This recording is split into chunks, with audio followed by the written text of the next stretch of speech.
Salut à tous, j'espère que tout roule de votre côté. Pendant ce temps, de l'autre côté de la Manche, un événement assez inattendu se produit, le mouvement pour l'autodétermination de la Kabylie, vous savez, le fameux MAC, commence sérieusement à se faire une place dans les sphères anglo-saxonnes. Et pas n'importe où, au cœur même du Royaume-Uni jusqu'au couloir feutré de Londres. Oui, vous avez bien entendu. Petit à petit, le mouvement kabyle tisse sa toile là où on ne l'attendait pas forcément. Et oui, pendant que certains continuent de le diaboliser, le MAC lui grimpe doucement, mais sûrement les échelons du respectabilité politique chez nos amis britanniques. À Westminster et au-delà, on commence à le voir non plus comme un simple mouvement indépendantiste, mais carrément comme un acteur clé, un interlocuteur qui pèse, qui compte et qu'on juge de plus en plus indispensable pour comprendre, voire dénouer les nœuds complexes du Maghreb. Et pendant ce temps, le réseau du MAC s'élargit à grande vitesse au Royaume-Uni. Rien de très surprenant en fait. On l'avait annoncé noir sur blanc dès 2021, le jour où le régime de Tebboune a décidé de tamponner l'étiquette terroriste. Sur ce mouvement non violent, il a ouvert grand la porte à sa légitimation à l'international. Car il faut le rappeler, le MAC, c'est pas des commandos armés, pas de guérilla, pas de bombes. Juste des discours et des idées, ce qui le distingue clairement des groupes armés islamistes des années 90. Résultat, en croyant l'enterrer, on lui a offert une tribune mondiale. Et comme souvent ce qui devait faire taire a en réalité amplifié la voix. Finalement, quoi de mieux pour attirer les projecteurs internationaux que d'endosser le rôle du persécuté ? En qualifiant le MAC d'ennemi intérieur, le régime ne s'est pas contenté de le marginaliser. Il lui a carrément offert, emballé avec un nœud doré, le costume de victime. Et dans le théâtre mondial des droits humains, jouer la carte du mouvement brimé pour ses idées, c'est presque un passeport pour la reconnaissance. Résultat, une aura nouvelle, un récit qui séduit et une... Salut à tous, j'espère que tout roule de votre côté. Pendant ce temps, de l'autre côté de la Manche, un événement assez inattendu se produit, le mouvement pour l'autodétermination de la Kabylie, vous savez, le fameux MAC, commence sérieusement à se faire une place dans les sphères anglo-saxonnes. Et pas n'importe où, au cœur même du Royaume-Uni jusqu'au couloir feutré de Londres. Oui, vous avez bien entendu. Petit à petit, le mouvement kabyle tisse sa toile là où on ne l'attendait pas forcément. Et oui, pendant que certains continuent de le diaboliser, le MAC lui grimpe doucement, mais sûrement les échelons du respectabilité politique chez nos amis britanniques. À Westminster et au-delà, on commence à le voir non plus comme un simple mouvement indépendantiste, mais carrément comme un acteur clé, un interlocuteur qui pèse, qui compte et qu'on juge de plus en plus indispensable pour comprendre, voire dénouer les nœuds complexes du Maghreb. Et pendant ce temps, le réseau du MAC s'élargit à grande vitesse au Royaume-Uni. Rien de très surprenant en fait. On l'avait annoncé noir sur blanc dès 2021, le jour où le régime de Tebboune a décidé de tamponner l'étiquette terroriste.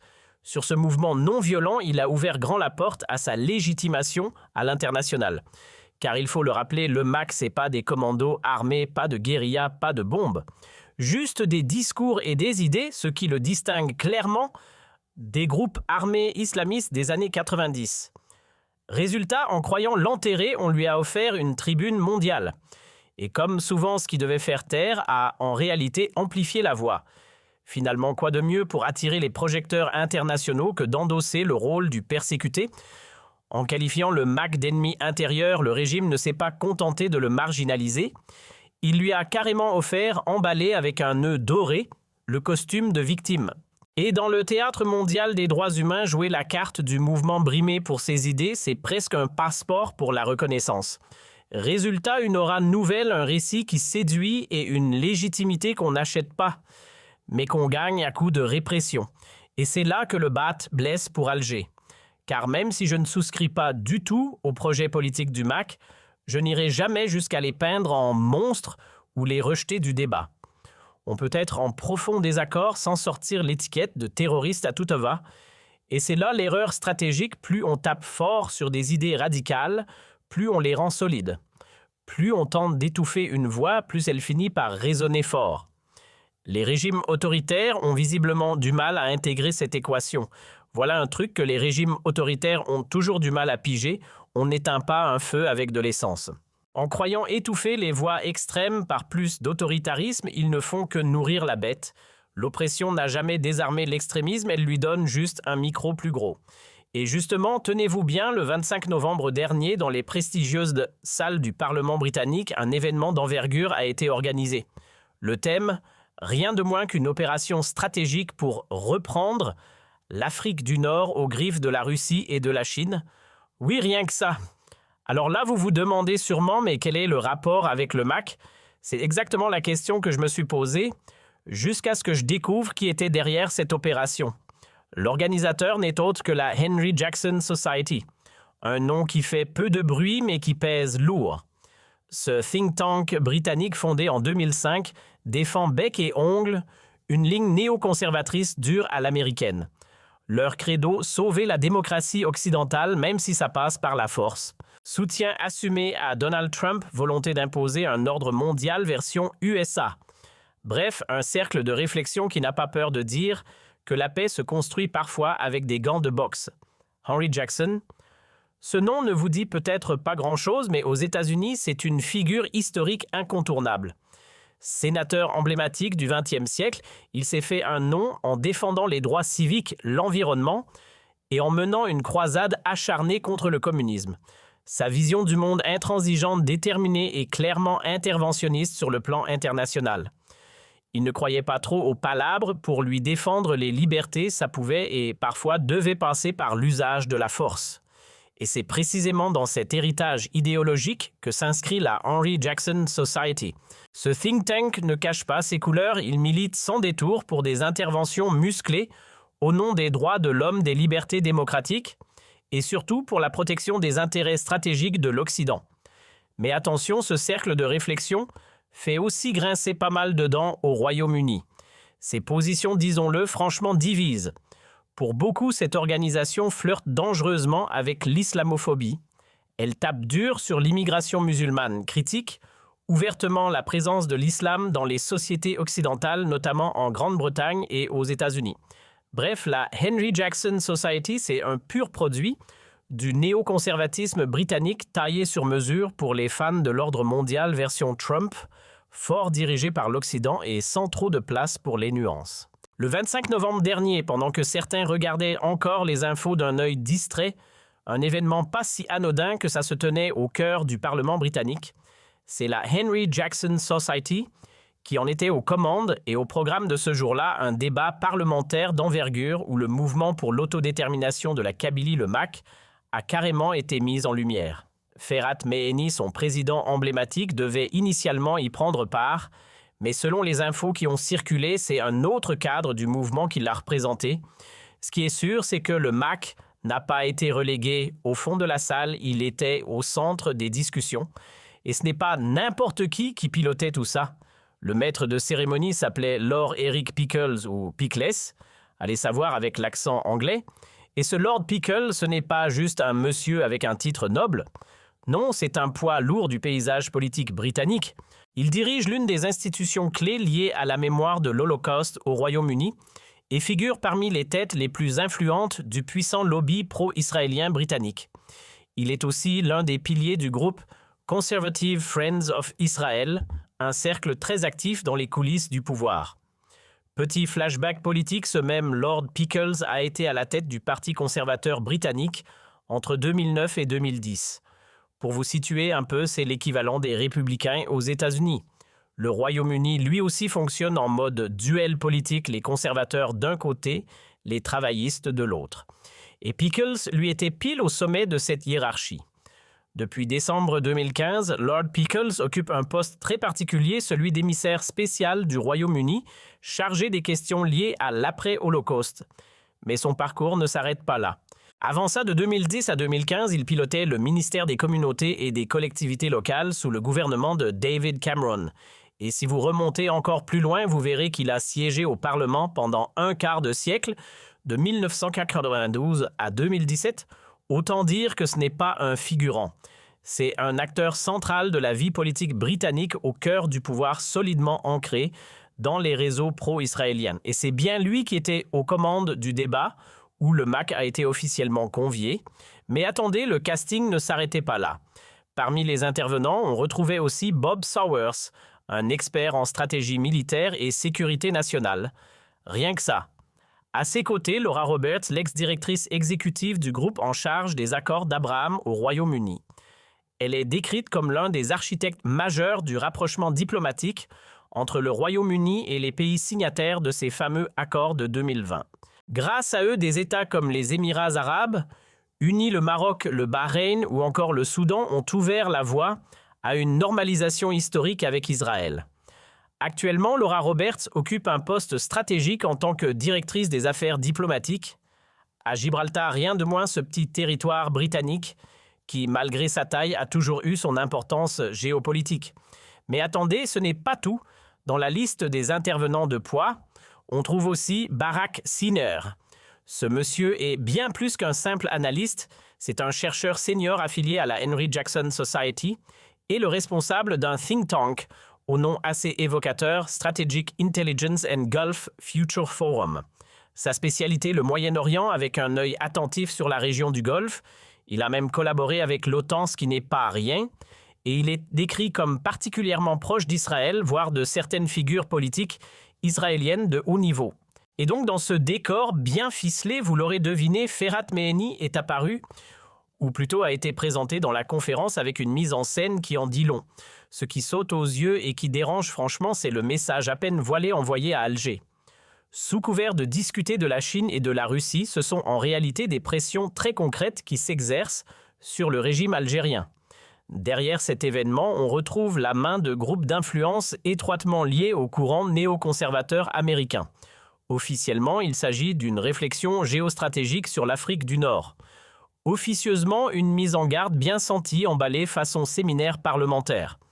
La version officielle de l'événement. Elle tient en quelques lignes très musclées. Selon les organisateurs, Moscou et Pékin ne se contentent pas plus d'observer la scène nord-africaine. Ils y mènent une véritable campagne de reconquête. La Chine, avec ses fameuses nouvelles routes de la soie, arrose la région d'investissement stratégique. La Russie, elle s'illustre par des réseaux de mercenaires et de vente d'armes bien placées. Résultat, une poussée d'instabilité soigneusement orchestrée qui exploite les failles régionales et tente d'imposer un ordre multipolaire alternatif qui, bien entendu, ne fait pas du tout les affaires de l'Occident. L'emprise grandissante du duo sino-russe ne s'est pas contentée d'investir les sphères économiques ou militaires. Non, elle a aussi ravivé l'appétit autoritaire de certains régimes nord-africains. Un peu partout dans la région, on serre la vis. Liberté civile, réduite à peau de chagrin, pratiques religieuses, étroitement surveillées, tout ça bien sûr au nom d'un ordre intérieur. Et si vous cherchez un cas d'école, ne regardez pas plus loin que l'Algérie. Premier client de la Russie pour les armes sur le continent africain, fournisseur énergétique de poids pour Moscou. Comme pour Pékin, le pays se retrouve au carrefour d'intérêts brûlants. Résultat, les minorités religieuses sont mises sous pression et la population kabyle, qui représente tout de même 10 à 12 millions d'âmes, est tenue à distance alors qu'elle revendique plus d'autonomie. Et ce n'est pas passé inaperçu à Washington. Des voix américaines influentes, dont celle de Marco Rubio, ont tiré la sonnette d'alarme. L'explosion du budget militaire algérien et le rapprochement stratégique avec Moscou. Un cocktail jugé hautement risqué pour l'influence occidentale dans toute la zone du Maghreb et au-delà. Il faut dire que Rubio, à l'époque, n'était pas encore propulsé dans la future équipe. Trump, version 2024, il s'exprimait alors comme sénateur de Floride. Précision importante pour bien comprendre le contexte. Là, accrochez-vous parce que le dernier passage du rapport est carrément stupéfiant. On assiste ici à un tournant stratégique aussi subtil que redoutable dans les coulisses de la géopolitique internationale. Ce que propose ce think tank britannique n'est rien de moins qu'un changement de paradigme. Lors d'une séance officielle tenue au Parlement britannique, oui, rien que ça, une idée a été mise sur la table, et pas des moindres, même si Washington ne compte pas reconnaître systématiquement tous les mouvements d'autodétermination de la région, il pourrait tout de même prendre un coup d'avance sur ses rivaux, en étendant les accords d'Abraham à des acteurs non étatiques. Traduction, des groupes comme le MAC pourraient se retrouver intégrés dans la dynamique diplomatique pilotée par les États-Unis. Et si ce scénario devient réalité, ce serait un vrai tremblement de terre dans la région. Ce nouvel ordre régional porté par l'Occident se veut plus ouvert, plus libéral, plus inclusif, du moins sur le papier. On y met en avant les beaux principes démocratie, liberté de religion, partenariat économique. Mais dans les faits, le projet du Henry Jackson Society consiste à glisser le MAC discret, mais déterminé dans le cercle fermé des signataires potentiels des accords d'Abraham. En clair, les États-Unis officialiseraient leur soutien politique et peut-être diplomatique à la cause kabyle, tout en exerçant une pression très ciblée sur le régime de Tebboune. Un signal net, ceux qui ne jouent pas le jeu des intérêts occidentaux risquent fort d'en payer le prix. C'est du jamais vu. Honnêtement, c'est la première fois que je tombe sur un scénario pareil, un ancien haut cadre du gouvernement britannique.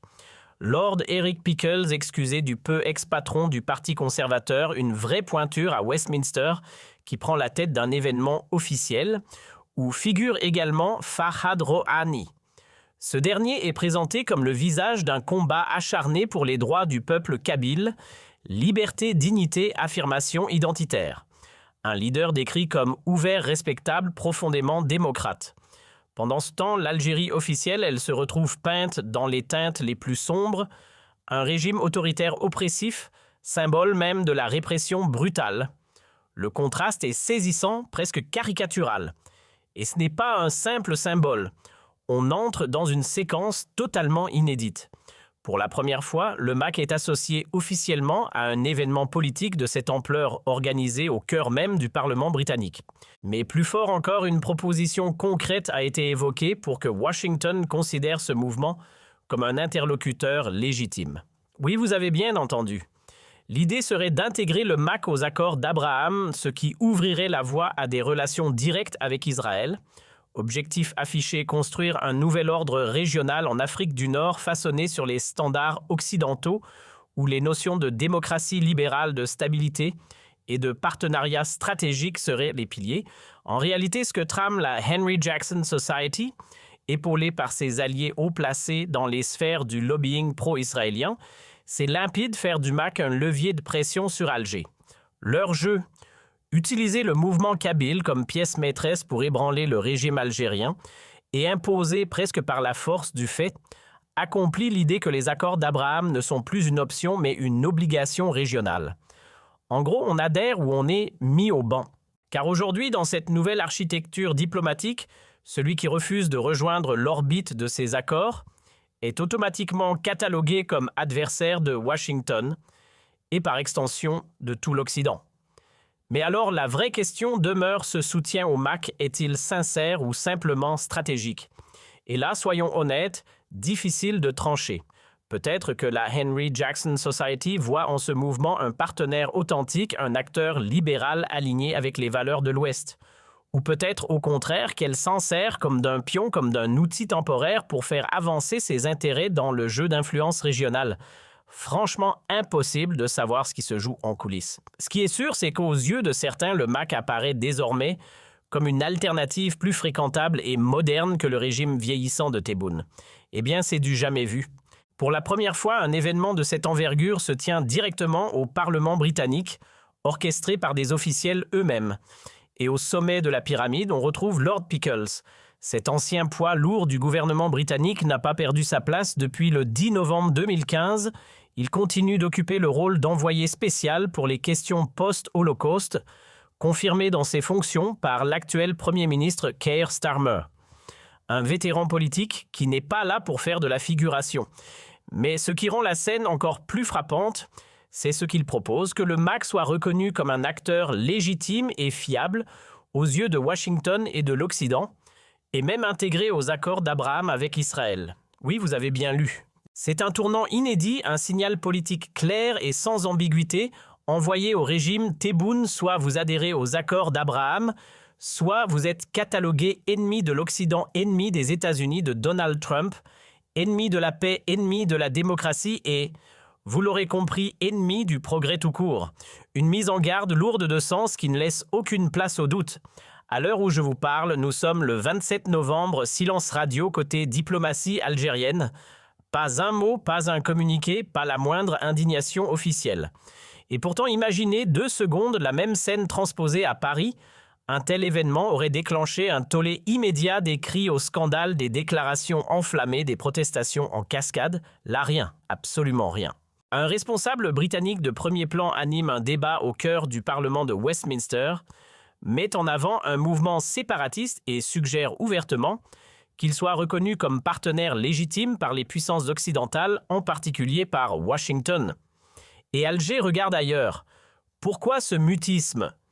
Tout simplement parce que le pouvoir algérien sait pertinemment que Londres n'est pas Paris. Les intérêts britanniques en Algérie sont limités, presque anecdotiques. Quelques échanges économiques chauds, puis c'est à peu près tout. Même British Petroleum a plié bagage ces dernières années. Autrement dit, Alger n'a aucun levier, aucune carte à jouer. Alors on ravale sa colère, on serre les dents et on se tait. Soyons clairs, les liens entre Alger et Londres sont faibles, presque anecdotiques. Peu d'Algériens installés au Royaume-Uni, encore moins de Britanniques intéressés par l'Algérie des échanges limités. Bref, pas grand-chose à mettre dans la balance.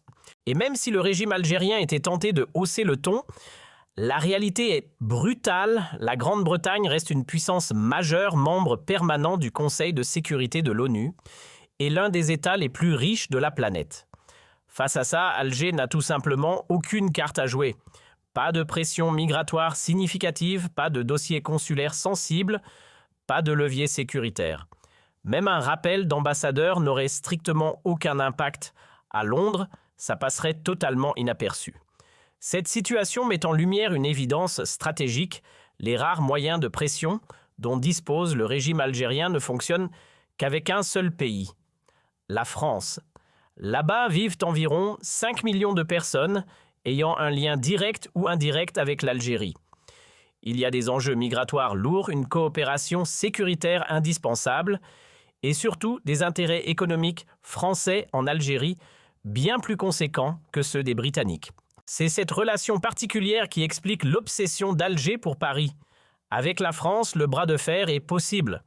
Avec les autres puissances, il est tout simplement hors de portée.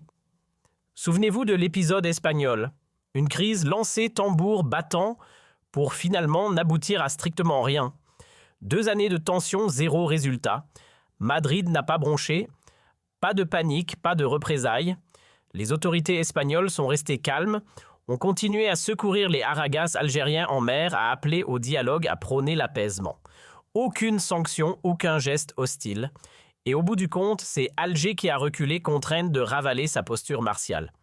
Parce qu'on ne peut pas se permettre d'être en froid à la fois avec Madrid et Paris. Et aujourd'hui, le pouvoir algérien sait parfaitement qu'il ne peut pas non plus ouvrir un front avec Londres. Il pourrait crier, protester, hausser le ton publiquement. Mais s'il le faisait, il mettrait surtout en lumière une réalité qu'il préfère garder dans l'ombre. Car voilà le vrai casse-tête pour le régime de Tebboune, comment expliquer à l'opinion publique algérienne que le MAC est désormais perçu comme un interlocuteur crédible par des lobbies influents en Grande-Bretagne. Pendant des années, le discours officiel a martelé que le MAC n'existait qu'à travers la France, qu'il n'était soutenu que par quelques cercles parisiens, qu'il n'avait aucune portée ailleurs. Une narration totalement dépassée. Aujourd'hui, le MAC gagne du terrain outre-Manche, renforce ses positions au Canada et commence à s'implanter dans d'autres pays occidentaux. Certes, la France reste son principal bastion pour des raisons démographiques évidentes. Mais le mouvement, lui, ne se limite plus à l'Hexagone. Il étend patiemment sa toile fil après fil. Alors pourquoi en est-on arrivé là? La réponse est simple et j'y reviendrai encore tout part de la stratégie répressive du régime Tebboune. Aujourd'hui, lorsqu'une partie des lobbies occidentaux met en parallèle le MAC et le pouvoir algérien, le contraste saute aux yeux. Malgré les arrestations, malgré la chasse judiciaire, malgré l'étiquette infamante de terrorisme, le MAC n'a jamais basculé dans la lutte armée. Pas de violence, pas de milices, pas d'action clandestine. Le mouvement s'accroche à une ligne claire, diplomatie, discours politique, action pacifique. En face, le régime algérien affiche une image bien plus sombre, condamnation extrême, persécution, menace, tentative d'intimidation jusque sur le sol étranger. La comparaison forcément ne joue pas en sa faveur. Et c'est là que le danger apparaît. Peu à peu, et parfois malgré eux, certains cercles d'influence occidentaux commencent à éprouver une forme de sympathie pour le MAC, non pas par idéologie mais par réaction. Face à un pouvoir perçu comme dur, brutal et répressif, le mouvement kabyle apparaît presque comme le pôle raisonnable. Inconsciemment, le régime algérien alimente lui-même la crédibilité de son adversaire. Ce basculement est inédit. Sous l'ère Bouteflika, jamais un événement parlementaire britannique d'une telle ampleur n'avait vu le jour. Certes, le MAC entretenait des liens avec quelques députés, des médias, des associations. Mais rien de comparable. Aujourd'hui, on parle d'une rencontre officielle organisée au cœur du Parlement britannique, sous la direction directe d'un haut responsable gouvernemental. Ce genre de scène n'existait tout simplement pas auparavant.